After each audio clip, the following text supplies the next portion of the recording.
proses pembentukan urin. Oh iya, ada 3 proses pembentukan urin. Proses pembentukan urin terjadi di tiap-tiap nefron pada ginjal.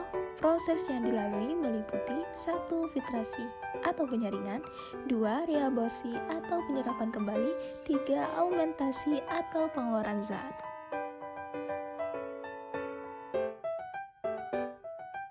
Di sini yang perlu kita ketahui, organ utama sistem kemih kita adalah ginjal, pabrik pengolahan limbah.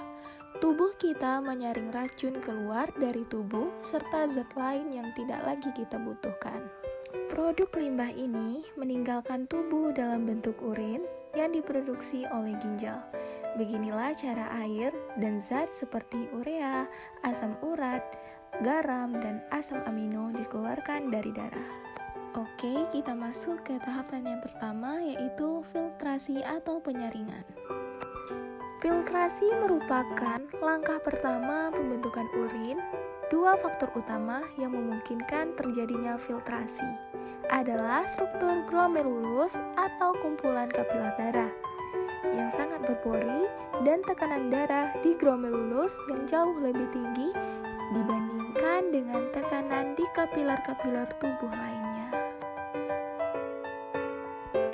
Dalam proses filtrasi ini, darah dalam glomerulus mengandung air, garam, gula, urea, dan zat-zat lainnya melewati pori glomerulus, kecuali yang bermolekul besar seperti sel darah merah dan protein. Hasil penyaringan atau filtrat ditampung dalam kapsul Bowman dan disebut filtrat glomerulus atau urin primer. Oh iya, dalam keadaan normal akan diproduksi 125 cc per menit cairan filtrat dari kedua ginjal. Selanjutnya kita masuk ke tahap yang kedua, yaitu reabsorpsi atau penyerapan kembali. Reabsorpsi merupakan proses penyerapan kembali zat-zat yang masih berguna yang terdapat dalam urin primer. Filtrat glomerulus atau urin primer yang dihasilkan dari proses filtrasi masih mengandung bahan-bahan berguna bagi tubuh loh. Contohnya ada glukosa, garam-garam, asam amino, dan air. Oleh karena itu, bahan-bahan tersebut harus diserap kembali ke dalam darah untuk dapat digunakan kembali oleh tubuh. Selanjutnya kita masuk ke tahap yang ketiga, yaitu augmentasi atau pengeluaran zat.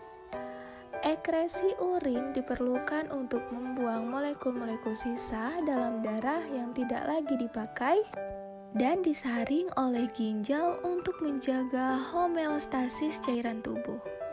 Proses jalannya pengeluaran urin dalam tubulus collectibus dalam ginjal diteruskan oleh ureter menuju setika urinaria dan terakhir adalah organ uretra dalam alat kelamin. Nah, inilah penjelasan dari 3 tahapan pembentukan urin.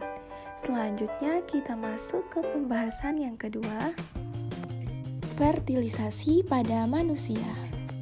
Fertilisasi adalah peleburan inti sel kelamin jantan atau sperma dengan inti sel kelamin betina atau ovum, di mana fertilisasi ini akan syarat terbentuknya individu baru. Diawali terjadinya ovulasi. Ovulasi adalah dikeluarkannya sel telur dari ovarium. Sel telur ini akan diterima oleh Fabriae, kemudian dia akan masuk menuju dan berdiam sejenak di tuba fallopi. Tuba fallopi ini adalah tempat terjadinya fertilisasi, jadi sel telur ini menunggu selama kurang dari 40 tanpa jam menunggu sel sperma. Jika ada sperma yang datang ke tubuh induk betina dan dia akan mencari sel telur dan dia bisa menemukan sel telur ini dikarenakan pada sel telur menghasilkan hukum tulis error, atau bisa juga adanya sensus panas yaitu suhu tubuh fallopi atau tempat sel telur berada lebih tinggi dibandingkan dengan suhu tempat penyimpanan sperma, sehingga sperma bisa menemukan sel telur sperma untuk membuahi sel telur. Sel telur ini jumlahnya sangat banyak, berjuta-juta, dan yang berhasil membuahi sel telur hanya satu sperma. Sperma berenang mencari sel telur dengan gerakan memutar seperti baling-baling, dibantu oleh bagian ekornya yang disebut dengan flagel. Flagel ia berputar seperti baling-baling sehingga terdapat atau menghasilkan gerakan dorongan seperti mendorong perahu. Sperma yang berhasil melakukan penetrasi atau memasuki sel telur, ia akan mengeluarkan suatu enzim yang disebut hyaluronidase yang berperan untuk membuka jalan sperma. Dari fertilisasi ini menghasilkan zigot, di mana zigot ini berkembang menjadi embrio dan akhirnya menjadi janin, dan kemudian dilahirkan ke alam dunia. Nah, supaya lebih jelasnya lagi tentang gambaran bagaimana proses terjadinya fertilisasi, silakan perhatikan video animasi tersebut. Ovulasi yaitu keluarnya sel telur dari ovarium atau yang dikenal dengan indung telur, yang normalnya terjadi setiap bulan. Di dalam ovarium wanita ada banyak sel telur. Namun dalam setiap bulannya ada satu sel telur yang berada dalam sebuah kantung yang dikenal dengan folikel, yang dipersiapkan untuk menjadi matang. Setelah matang, sel telur akan keluar dari folikel sehingga terjadilah ovulasi. Sel telur berada di tuba falopi dan perlahan menuju rahim. Umur sel telur di dalam tuba falopi hanya 24 jam saja. Sehingga apabila tidak ada sperma yang membuahinya, maka ia akan mati dan kehamilan tidak akan terjadi.